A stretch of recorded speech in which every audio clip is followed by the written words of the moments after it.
It's very nice to see all of you. Very happy to fellowship with all of you at this meeting. So, asanteni sana. We can kick off the meeting. We can begin with, in usual fashion, I will just ambush because I can see who's online and who's not. My fellow classmates, Peter, you can take us through the 4-way test.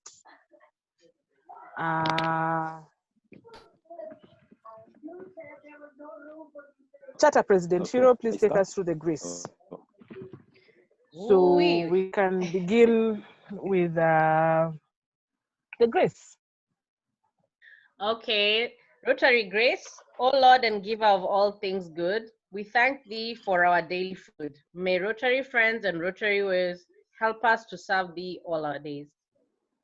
Amen. Amen. Charge your glasses if you have a glass to charge, or hand over hearts. Toast to the President of the Republic of Kenya. To the President. To the President of Uganda. Thank you. President Peter, please take us through the 4-way test. Thank you, President Joki. Good evening, everyone. The 4-way test of the things we think, say, or do. Is it the truth? Is the truth? Is it fair to all concerned?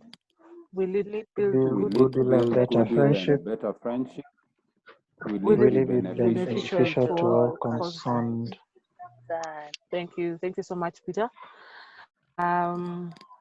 Because our guest speaker has been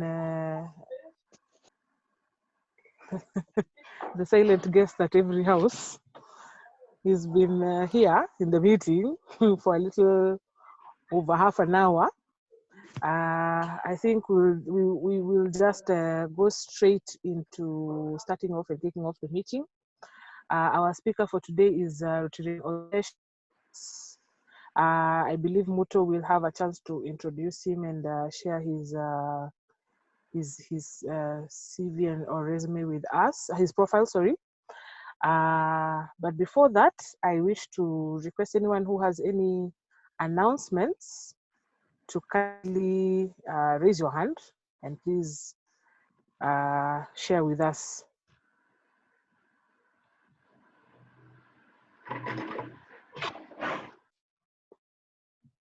But before we actually go there, I'm seeing quite a number of members of visiting Rotarians from different clubs. I think it's just good to maybe just have a brief introduction of visiting Rotarians in no particular order. I think I can start with President Peter. Just tell us your name, your classification, the club you fellowship with. Yeah, just keep it like that. Yeah. I'm Asharia. My classification is peace of mind. Most of you know it as insurance marketing.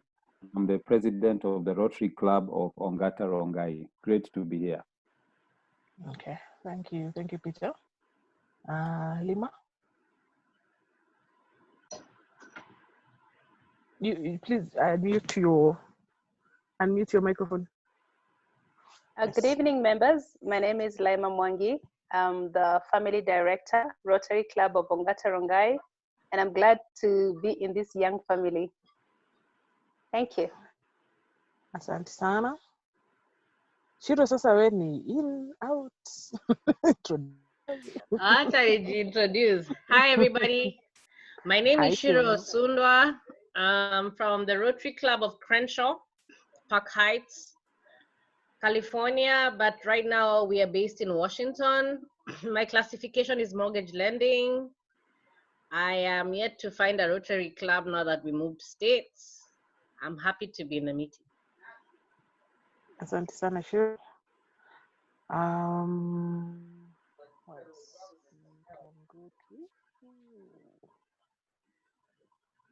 Okay, anyone else? Okay, Haida?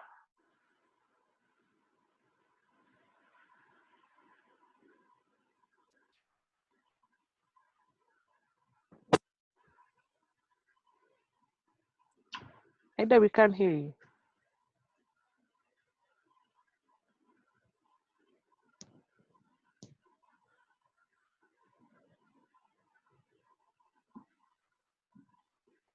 I think Haida is having technical difficulties. We will come back to you, Haida. Regan. Thank you, President. My name is Ronald Regan Namanya, Classification Public Policy Analysis Services. President, I'm a past president of Kampala Metropolitan. Glad to see my beautiful friends. It's been a while. We'd missed you. Not too much though, but just a little bit. Anyone else from Kampala?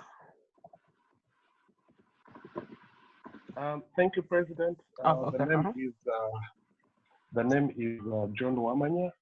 I charter president. I was charter president for the Rotary Club of Kampala Metropolitan.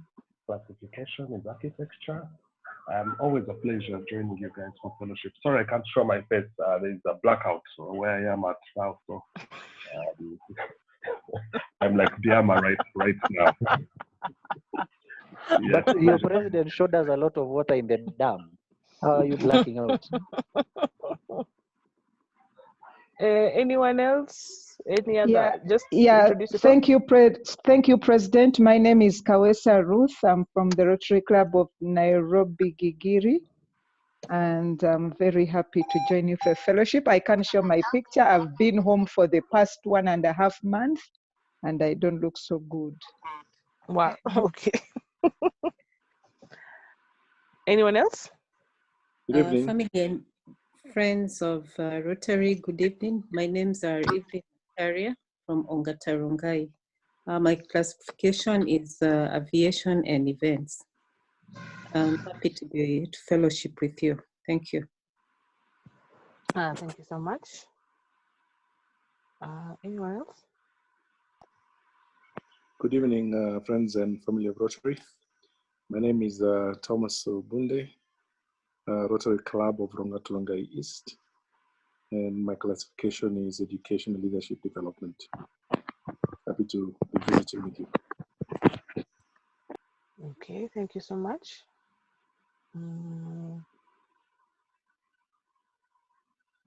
So I may have left behind.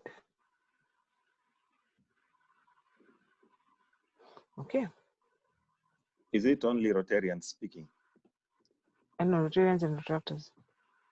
And Rotaractors. And the others who are guests? The others who are guests, you will be introduced by the person who invited you. Were you invited by anybody? I don't know that Paminas is here, but I can see a lot of friends. I can see Peter. I can see Lima. I know Oltesh.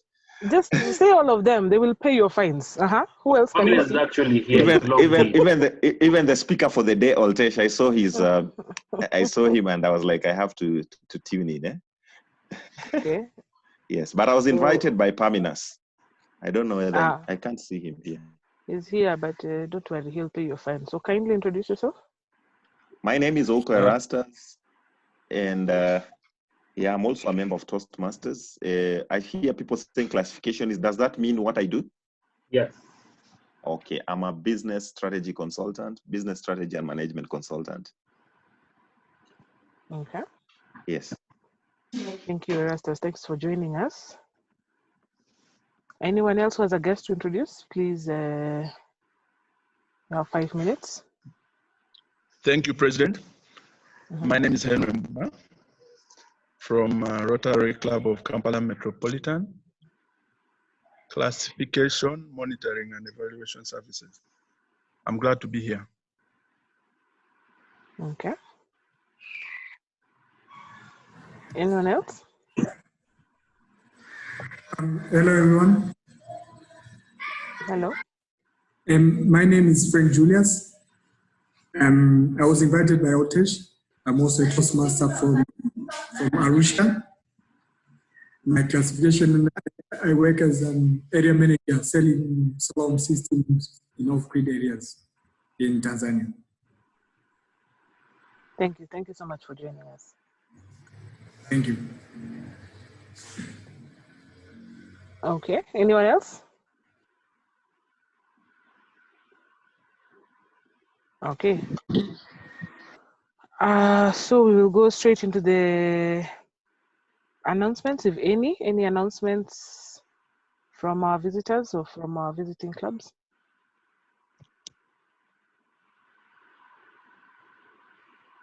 This is to invite you for our fellowship. We also meet every Tuesday evening online. And I will share the Zoom ID with your president. Karibuni sana. This is the Rotary Club of Ongata Rongai. And tomorrow we are having a guest speaker who's going to talk to us about mental wellness in this time. Thank you. All right, thank you. Thank you, President Peter. Okay. Yes, for me, hi. For me, it's not an announcement as such, but just to confirm that I've just bumped onto the Zoom link on Oltesh Tobias LinkedIn just now, and I'm connecting from Cote d'Ivoire, Abidjan. My name is Kenneth. Oltesh is a colleague and a friend too, so I really wanted to hear what he has to say about the topic of choice today. Thank you. Okay. All right. That's Kenneth. Thanks. Yes, that's this is Kenneth. Yes. All right. All right. Oltesh, habari yako? Okay. I'll share a flyer that the district has sent out where we can our contributions as low as 200 bob to the members of the public who have been affected by COVID. Mtu amekimbia wapi?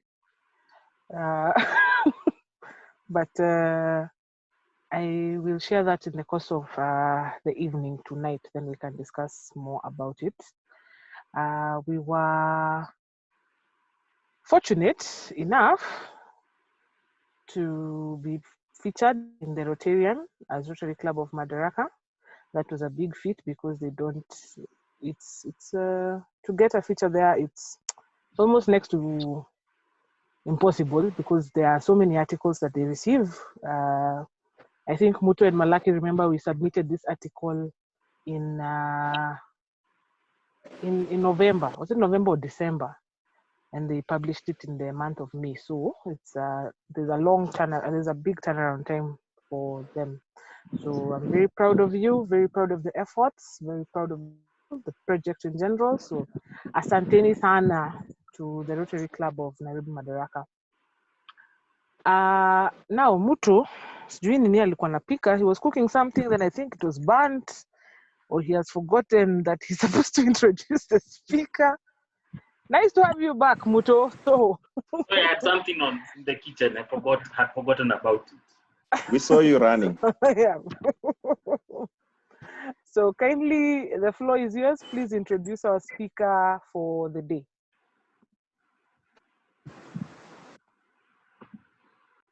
All right. Hi everyone. My name is Muto. I have the pleasure of introducing our guest speaker today. His name is Oltesh Tobias. So I'll try and peruse through his bio. It's quite a lengthy one. Oltesh was born in Tanzania amongst the Maasai people. His first occupation was that of a cattle herder. He spoke only the Maasai language, ate beef. I think that's what we know Maasai to do best. And was so introverted that he could not have addressed an audience of one. Mr. Tobias holds an MBA Finance, a graduate diploma in Supply Chain Management, MCIPS, both from the UK, a graduate diploma in Banking, TZ, and is a certified project manager, USA. He's a member of the United Nations High-Level Committee on Management and the Network of Procurement in International Organization. In addition to that, he's a distinguished Toastmaster, a John Maxwell certified coach, a banker, a mentor, a trainer, and a speaker. He's also a TEDx speaker and a coach. He currently lives in Pretoria, where he works for the African Development Bank. He's a son from a loving family, a brother to 6 siblings. an uncle to 300 nieces and nephews, a husband, and a father of 3 daughters. So members, please do welcome Rotarian Oltesh Tobias. Thank you. Karibu sana. Asante. Good evening, Rotarians and guests and friends. Good evening. Good evening. Good evening. Good evening. How are you? Good evening. How are you doing today? We're fine, thank you. What about you? Okay, I think fine is not good enough. Can you just respond by saying, I'm super good and I'm getting better? At least that one will motivate us a little bit. I'm super good and I'm getting better. I'm super good and getting better. Good and I'm getting better. That sounds better. That sounds better. And I just want to appreciate some of the things that I saw. I did not want to start speaking before I was officially invited, but I see Phil Mohia and I see Linema Kileo. Thank you for joining, maybe, and thank you, Frank and Kenneth also for joining. Probably there are more, but those are the few that I can see from. Come take this in the bedroom. Right. So I'm really excited, and I do understand that COVID has challenged us. There was a lady who was talking to one of my friends, and this lady is 97 years, and she said that she has never seen something like this in the past 97 years.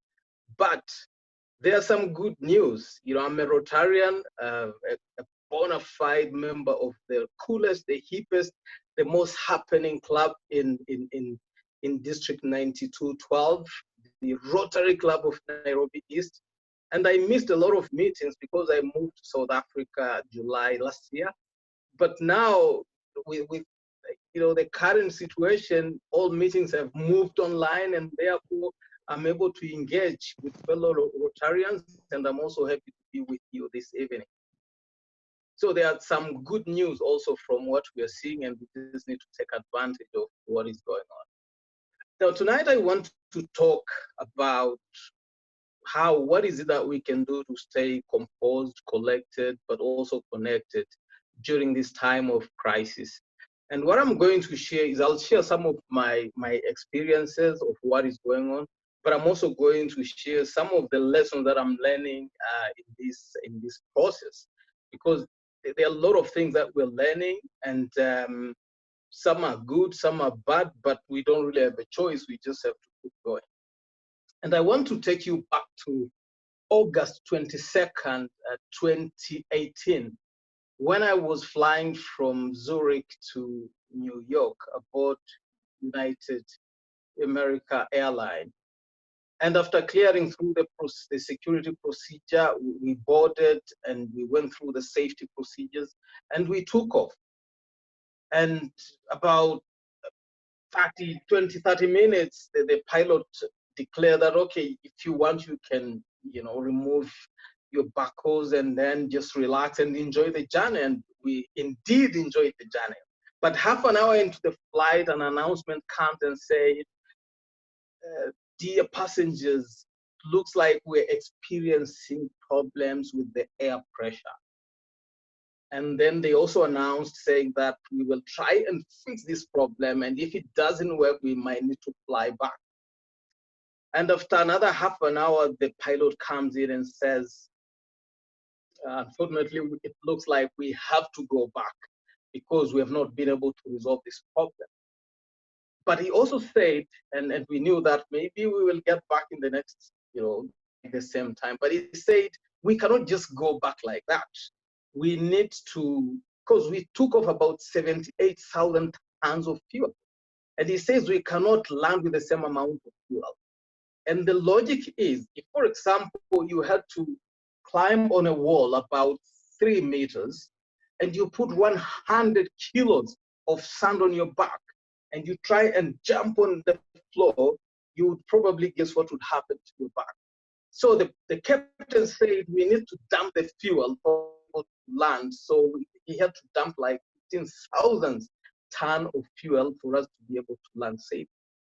And in between, as he tried to dump the fuel, we had to go round and round and round, and we were only able to get down after 1 hour.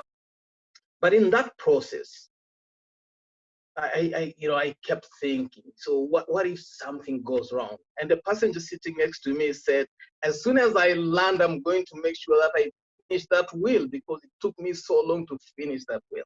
So we started planning, but there was not really much to do than just to wait for the plane to land so that we could do something else. Now, what we experienced that day is what we're experiencing today. That until they find the medication, until maybe we develop enough and sufficient resistance to be able to counter the COVID-19, or until they find a different mechanism, we just have to wait. But while we wait, what we need to do? We don't really have a lot of choices. We just have to comply with that the government is asking us to do. Now, I just want to give you a context. And I was listening, I was eavesdropping to the conversation that was going on before joining the meeting. By the way, I like your club, it's quite vibrant. And I make a promise that when this COVID story is over, because I know it will end at some point, I'd like to visit the Madaraka club. It is just as cool as the Rotary Club of Nairobi East, and I'm going to share that with our president. So these are some of the things and some of the experiences that I went through. So as an organization, we have been in a lockdown for over a month.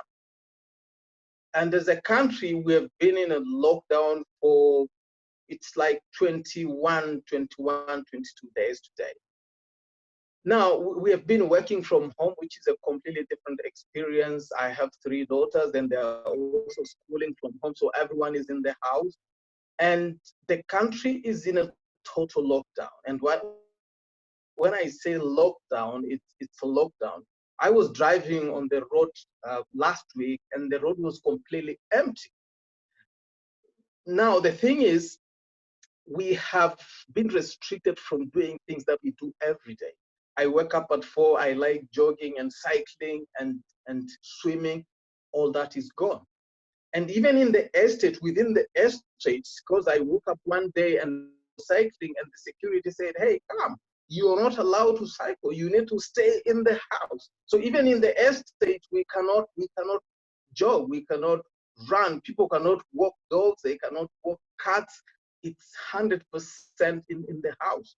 Now, even if we have to leave the house, go do shopping and then come back, a lot of businesses have been closed. Restaurants is like a dead city. This is what we are experiencing as you know, currently. And this has been going on for like 3 weeks. And we have an additional 2 weeks to go before we probably, and we don't really know because the curve is not flattened. We are now in, I think, 3,000 cases. And that time when it started, we were less than 1,000. We had less than 1,000 cases. So our daily routine has been disrupted. The way we do business has been disrupted. The way we engage with colleagues, we like, you know, we like sitting face to face and discussing, but all these have changed. So we're in a completely new environment that we're not used to. And that also takes me back to a book I read a few years ago. Probably most of you might know, Who Moved My Cheese? And this book, just to recap a little bit on what is in here, it talks about 4 characters, Ham, How, Scary, and Sniff. And these 4 characters are the characters within us. And this book talks about change. These characters who were in a certain maze used to enjoy cheese, and they enjoyed this cheese for several years. But one day they wake up and the cheese is gone. Now, Scary and Sniff were quite fast in adapting, and then when they realized that cheese is gone, they took off trying to look for new cheese.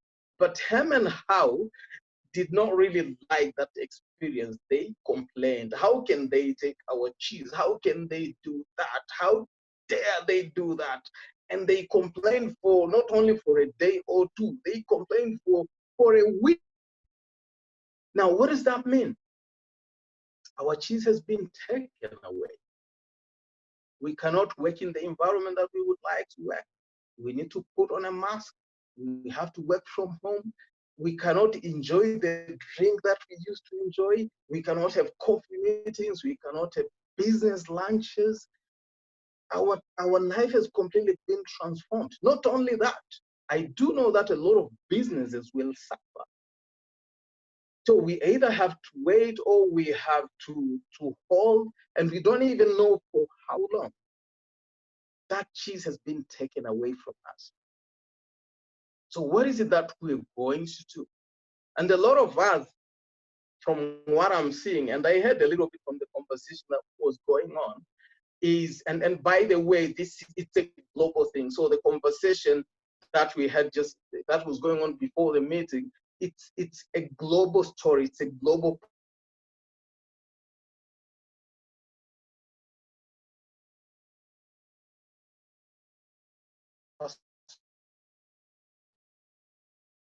We tend to look I wish I had this, I wish I had this. What we mentioned in the post, that we really gain composure. We need to live with what we have. And the best way and the first way of starting to address is really to be aware of what is within us, but also what is around us. Now we have about 2 million and 2,250,000 confirmed cases, 152 deaths up to now. In Kenya, I think the statistics up to yesterday were 270 cases with 14 deaths. But if you analyze the situation, and we have statistics of some of the diseases, the pandemics that we had in the past, look at Spanish flu, which in 1918, when the world population was 1.8 billion people, infected 500 million people. 50 million, that was the minimum. 50 million people were killed. This was like 3 to 5% of the world population at that time. Now, if you look at this now, statistics are now, and the technology we have at that time, probably at a better position. So before I know there's a lot of fear around, but I would suggest that let us just be a little bit analytical and assess what is going on, because that will probably give us a bit of peace of mind. Because if there's any time, if there's anything that we need to do now, is really to have a peace of mind so that we can respond to situations that we continue experiencing. Remember, you still need to manage the family, you still need to run the business. Now, if you add another workload there of fear, that is really going to interfere with how your business and your activities are going to run now. The other thing that I would suggest is let us use credible sources to get the information. There's so much information and so much negativity and statistics that are being, thrown around. So I would suggest that let's rely on the World Health Organization, CDC, and government-appointed agencies that would probably give us the statistics that we need, and also guide us on what is it that we need to do. The other thing that we probably need to do is there's always a solution to every problem. And you'd all remember when we had the cases of HIV in the 90s, it was chaos. But today, we have not really found a medication, but we have learned how to live with it. So there's a solution. And I do believe 100% that we are also going to find a solution for this one. But the second one is that the fourth one is, this too shall pass. And one thing that I've seen after assessing this situation, I went back in the days when slavery was legal. And I do know that Africans were really, really affected. Go back in the days when colonialism was there, when people come into your land and they take possession of everything. That has passed.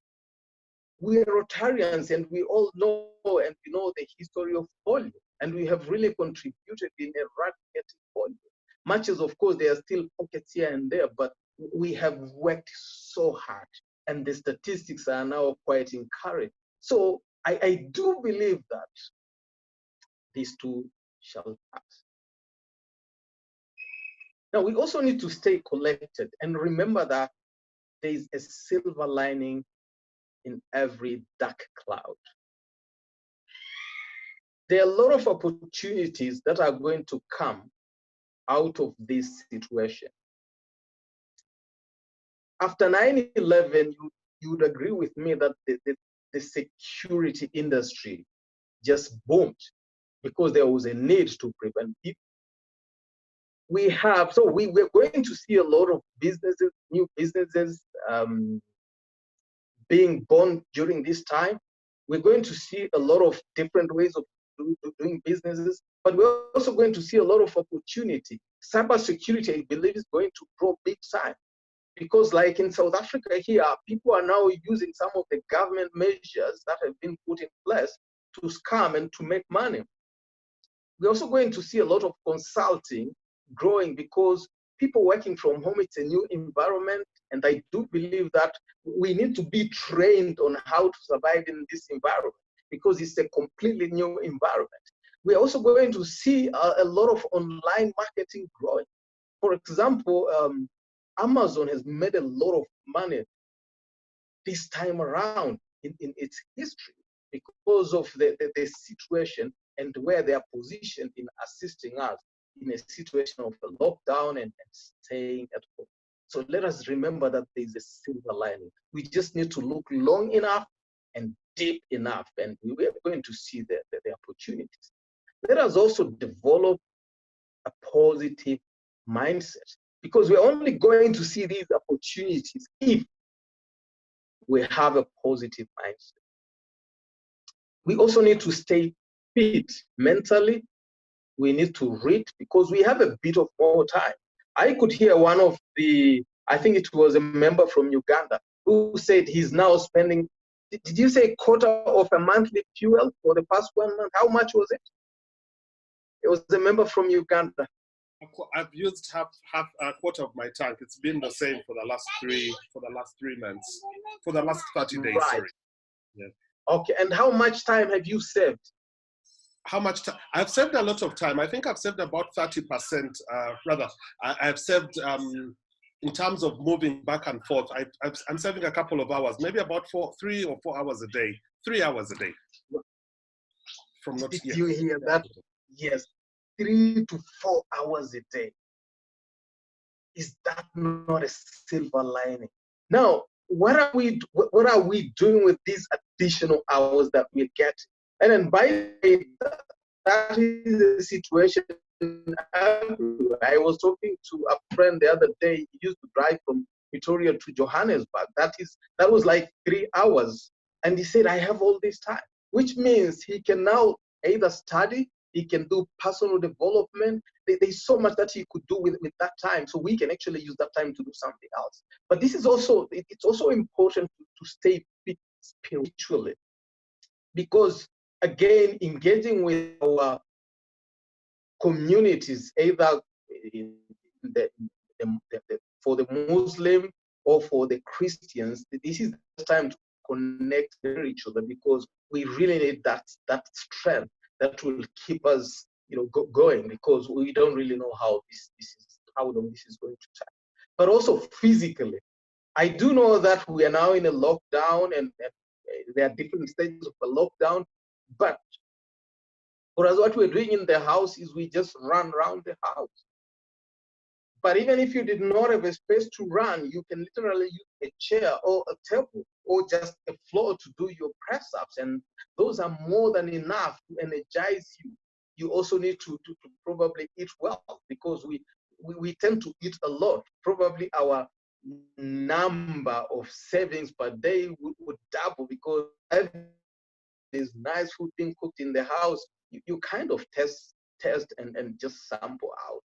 It's also important that we need to keep ourselves fit mentally.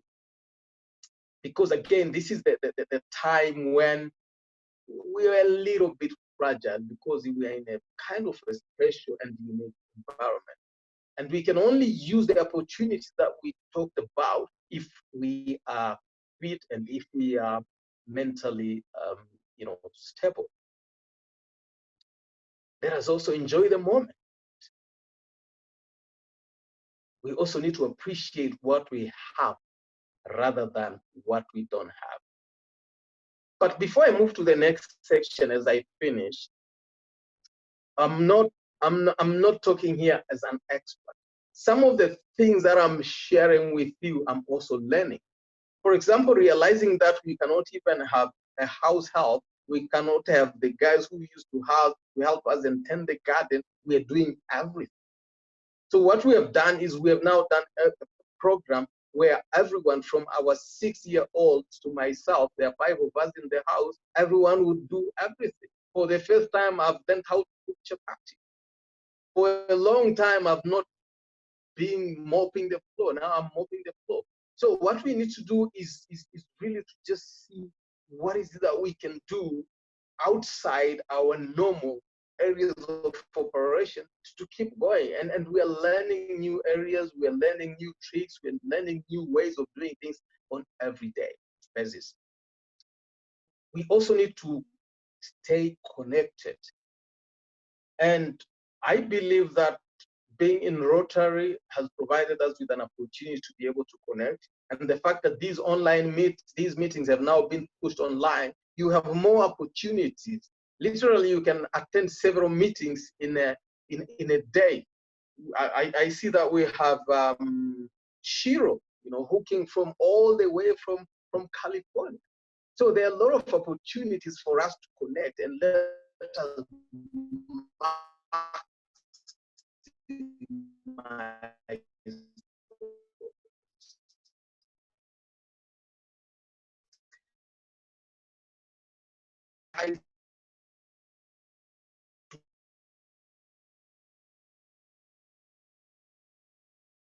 how are they going to survive?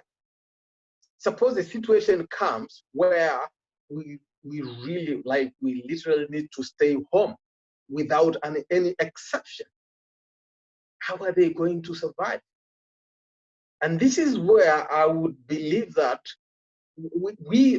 for some of us and people who are connected today, we actually need to find a way of helping others so that we can all come out of this pandemic alive. And there's so many ways of helping. It could even be education, it could be donating money. I know we are now trying to collect money as Rotary to help the communities in Korogosho, just to give them the sanitary equipment, which is, I think, is a good cause. So let us try and do that.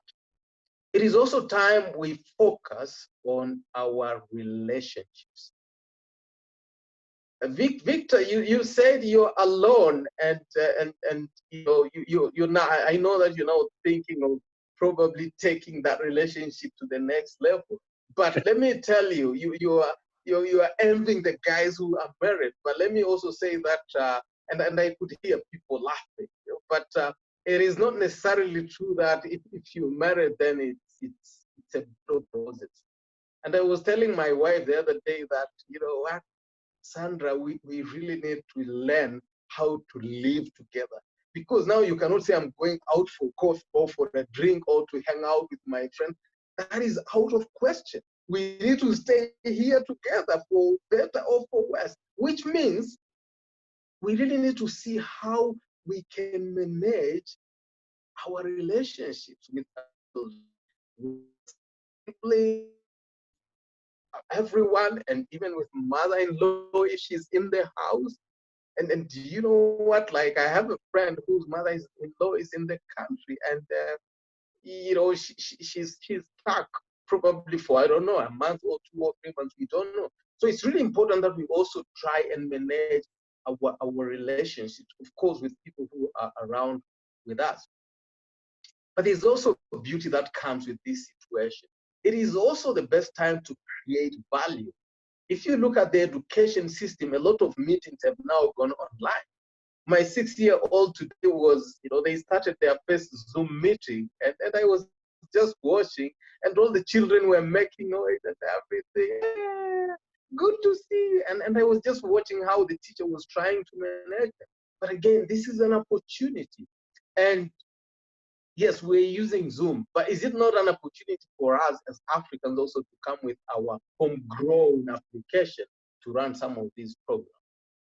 Then there are also other opportunities that will come.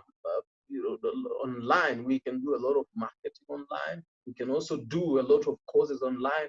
And by the way, what I've seen in the last 1 month, some of the online training are now selling at probably 10%, like 90% discounted. Which means if there is any better time to trade, this is the time.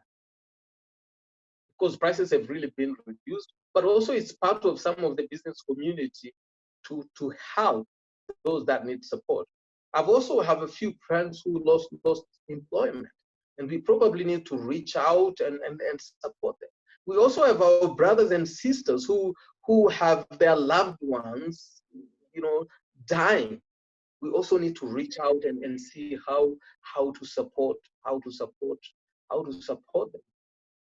So let us keep in touch, because we cannot now do face-to-face meetings. Let us reach out to our friends and our brothers and our sisters, but also even teach them how to use this technology. Because what I'm seeing now, those who are not taking care of bringing them, into our day-to-day way of the new normal. Now, as I finish, I would like to share with you a conversation that happened in one town. And it was a conversation between the Christians and Mr. Disease. So as Mr. Disease was about to enter into this town, he had a conversation with the monks who were in charge of this town. And Mr. Disease said, Mr. Monk, I would like to get into your town, but I'll spend like a month. And while I'm in town, I have two of my friends with me. I have death and I have fear. And by the time I leave town, I'm going to take with me about 500 people. And death will take about 250 people.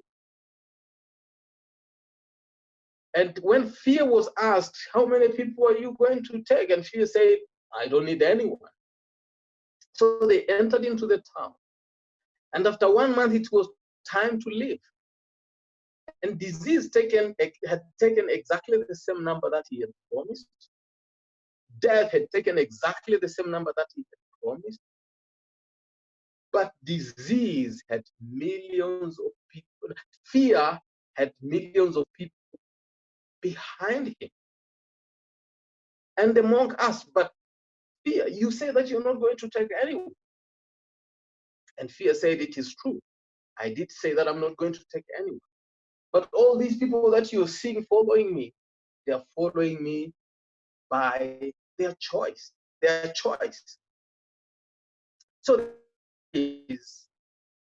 and I'm seeing this happening. I see that there's a lot of fear around the pandemic than the pandemic itself. Yes, I do appreciate that businesses will be affected, economies will be affected, there's no doubt. But let me ask, how is that going? How is fear going to reduce the amount of debt that we're going to incur? How is fear going to reduce the impact that this pandemic is going to have on our societies and in our life? There's nothing that we can really do.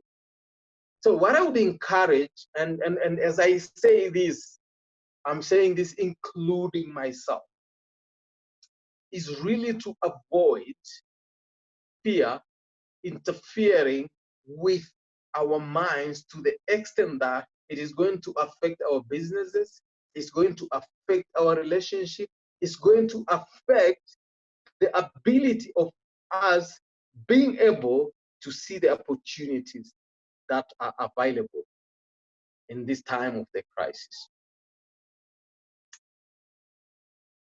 So I'd like to end there. And if there are any questions, if there are any comments, I'll be happy to respond. Back to you, Madam President. All right, thank you so much, Rotarian Oltesh, for that very engaging talk. Asante sana. I will open the discussion to questions in a fashion of 3. We'll take 3 questions, then you can answer them, then we'll take the next set of 3. Please keep them short and limit your question to at least just one so that we can give a chance to many questions. So I don't know if anyone can start us off. In case you are not able to ask, you can post them on the chat. Then I'm sure the speaker will take a look and respond. So we can possibly just begin. Can I ask? Yes, please. Oltesh, thank you very much for that riveting presentation. Oko Erastus here from Toastmasters. Now, you mentioned a very interesting example about who moved my cheese as an example during this period of, and you actually related this situation with that, and I thought that was really interesting. But in that situation, how are you how are you unpacking the whole situation of the characters who went out of their way? Is it change of career, change of business, to find new opportunity? Because this is here with us. I don't know whether you got the question. I got it. Thank you, Erastus. Got the question. Yeah.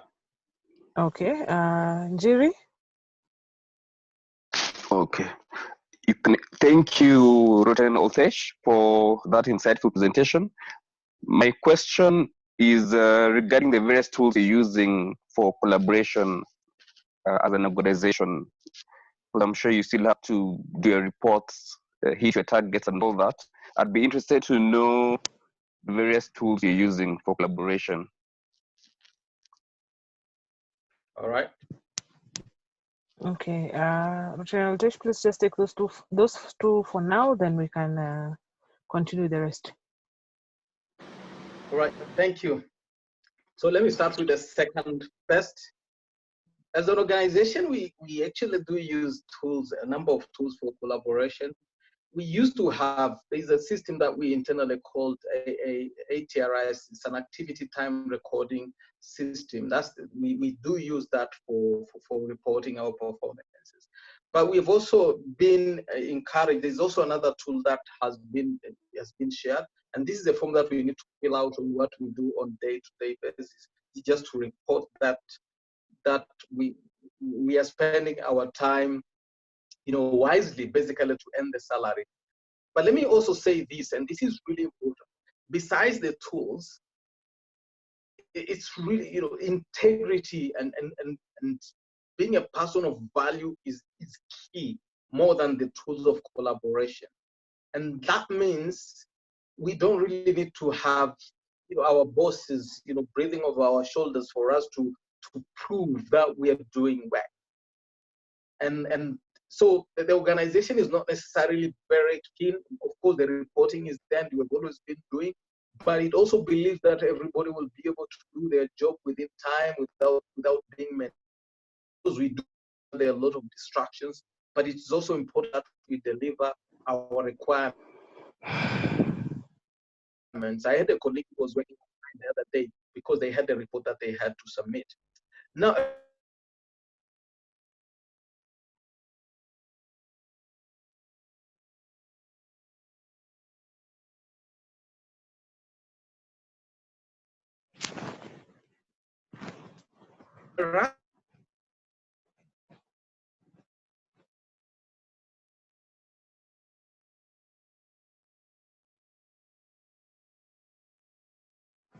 Hello?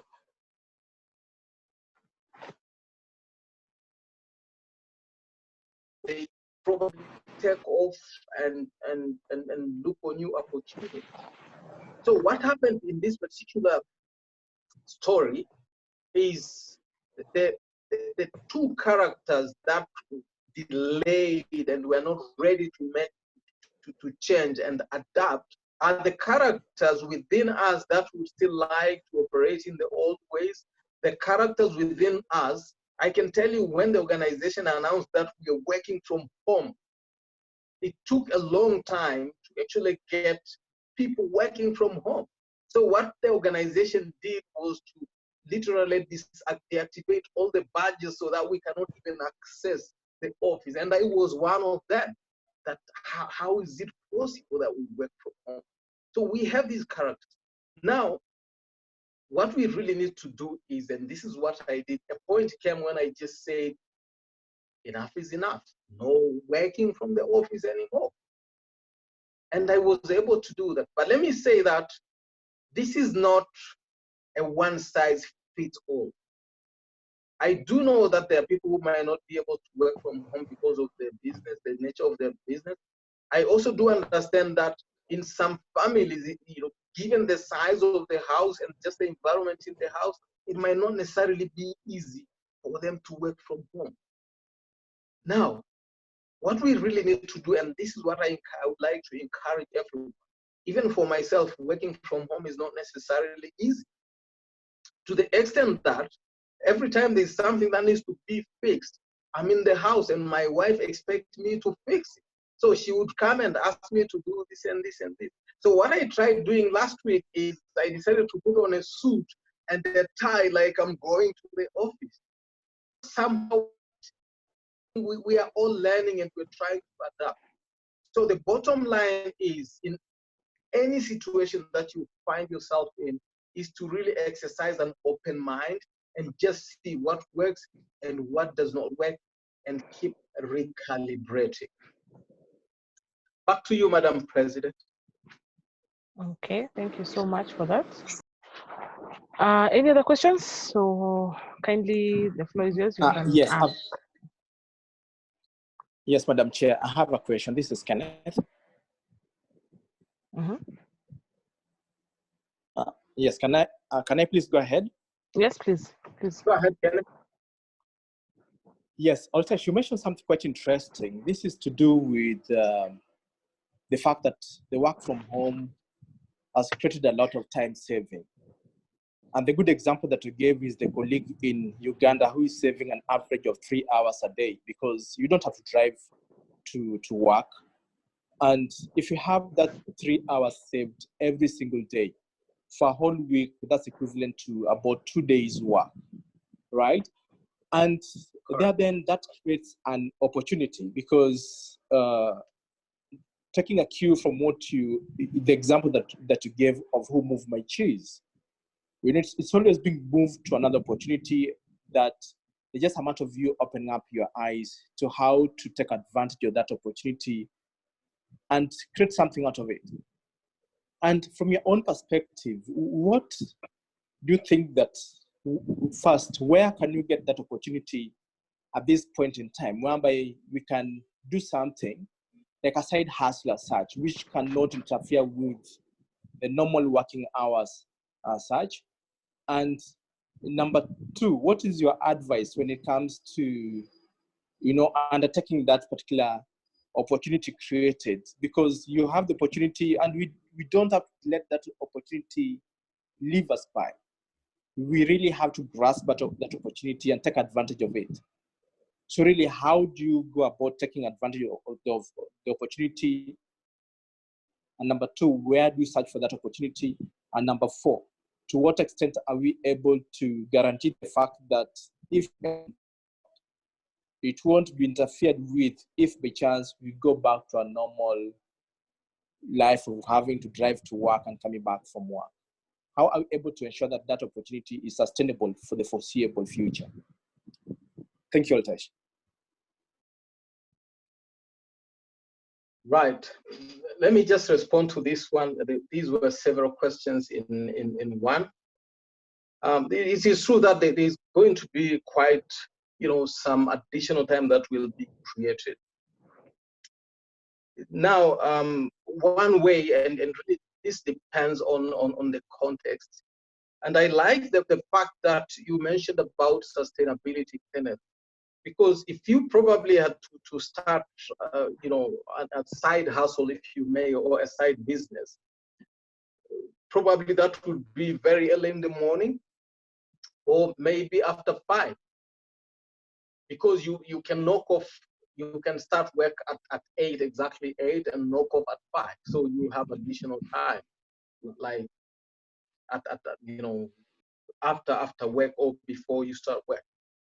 But remember, if you used to commute for 2 hours and you did talk about sustainability, probably that's an area that you might need to work out. That you might actually introduce a new business, but we go back to our normal environment. Is it possible? And we can see, we see that the virtual assistant, which you can literally hire anyone from anywhere in the world to cover for the work that you'll be doing during this time. So that would be the one way of looking at it. But also to what extent, and I do believe that if, and I've seen this, probably some of you know that if one was to retire today and start a new business, the likelihood that that business is not going to thrive is quite high. Now, if we had to start a new business because this pandemic has provided us with additional time, it will be easy to do something that you used to do. Maybe you just need to scale up, but to start a completely new business in this environment may be a little bit tricky. However, let me say that you probably still need to follow all the approaches that one would need to follow when opening a new business. And most interestingly, which is also important, is we are now in a completely new paradigm, which means if I was to start a business, then I need to really understand and study the environment.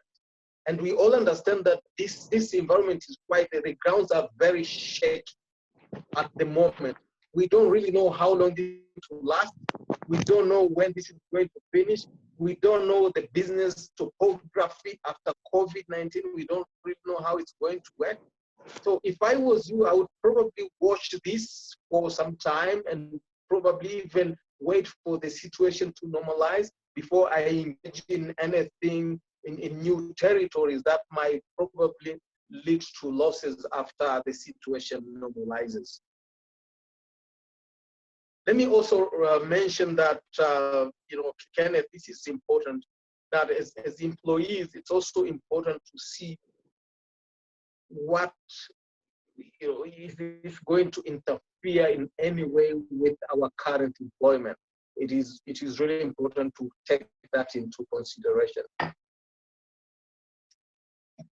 Right, do you have any other question?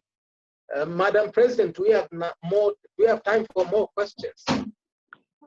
I have a question. Yeah, we can see you, Liz.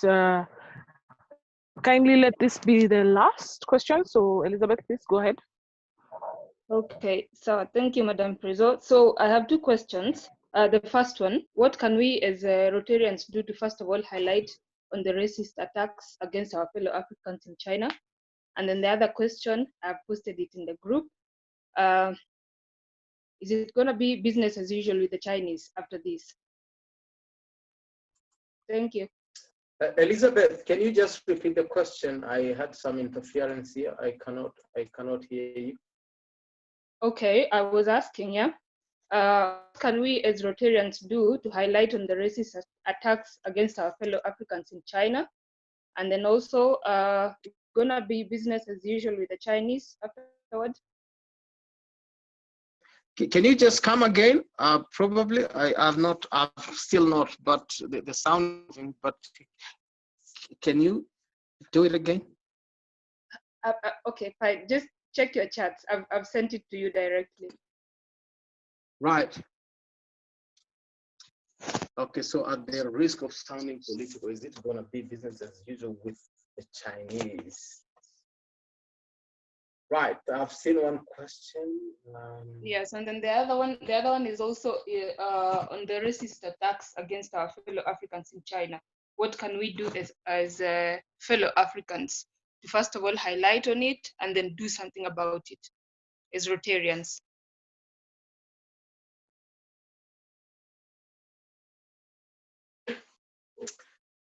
Okay, one is at the risk. Okay, are we going to do business as usual with China? Let's probably look at why are we doing business with China in the first place? And if we had a reason of doing business with China, do we have new sources of supply, new sources of production, new sources of the items that we use to import from China? So that's a question that I would ask myself. But also number two, and I do remember that a lot of government and government presidents actually mentioned this, that we are together in this. And if for example, we shy away doing business, that would probably be the right way of political and international cooperation, meaning, yes, the disease originated there, but no business with them means we are probably blaming them. But what I've seen from presidents that are sound, presidents that have high levels, and presidents that I would say authentic, they are not really blaming anyone for this. This is a problem that we have, and it's a problem that we have to accost as the world. And what was the second question, Elizabeth? I still could not hear that properly. What Rotary can do to highlight on the racist attacks against Africans and what we can do as Rotarians. Right, I do think that the racist attacks that we are seeing are not really, these are more or less of individual, in my opinion, I would take it as individual attacks, and this is just based on people that, I don't even know why they should bring stories about Africans and what we are seeing, which is not really a good thing. But I do think that as Rotary, first of all, Rotary is a global community. And when we are talking of as Rotarians, we're also talking about Rotarians who are even in the countries where we are seeing some of these attacks coming from. I do believe that as Rotary, and if we talk about the Rotary test that was said at the beginning, we are being asked, is it fair to all? Is it the truth? Is it the right thing to do? And as Rotarians, I think it's just to really preach what we have preached all these years and just be an example to others that who probably might not have gotten the opportunity on how we operate as Rotarians. But what I would also really do, and what I would do, we cannot really, we cannot control what people say. We cannot control what happens to us. We cannot control even the disease that is around us, but we can control how to react. We can control what is within us. And if I was to encourage all of us to address this situation, is really to see how can we control the things that we control, the things that are happening within us. Because if we can control what happens inside, automatically we will be able to manage what happens around us.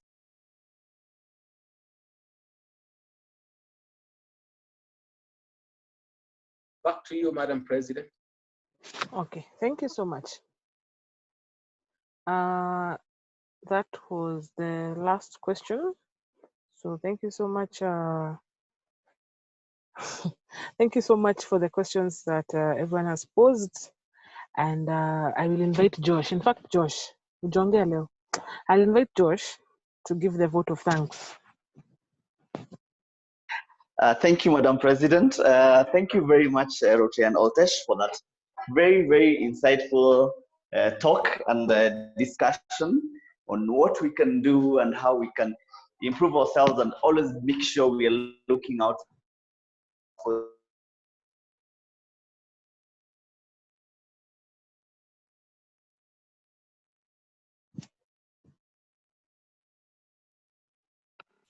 Amen. Am I still there? Can you hear me? Yes, now I Excellent. can hear Yes. you. Sorry, I was moving, so the network disappeared a bit. So I was saying thank you very much, Rotary and Oltesh, for that insightful talk. I've read the book, and I love that analogy of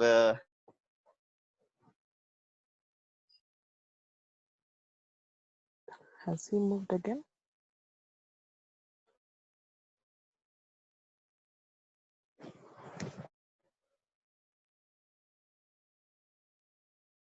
Can anyone hear? today. Thank you very much to Rotary and Oltesh for the talk. Thank you very much.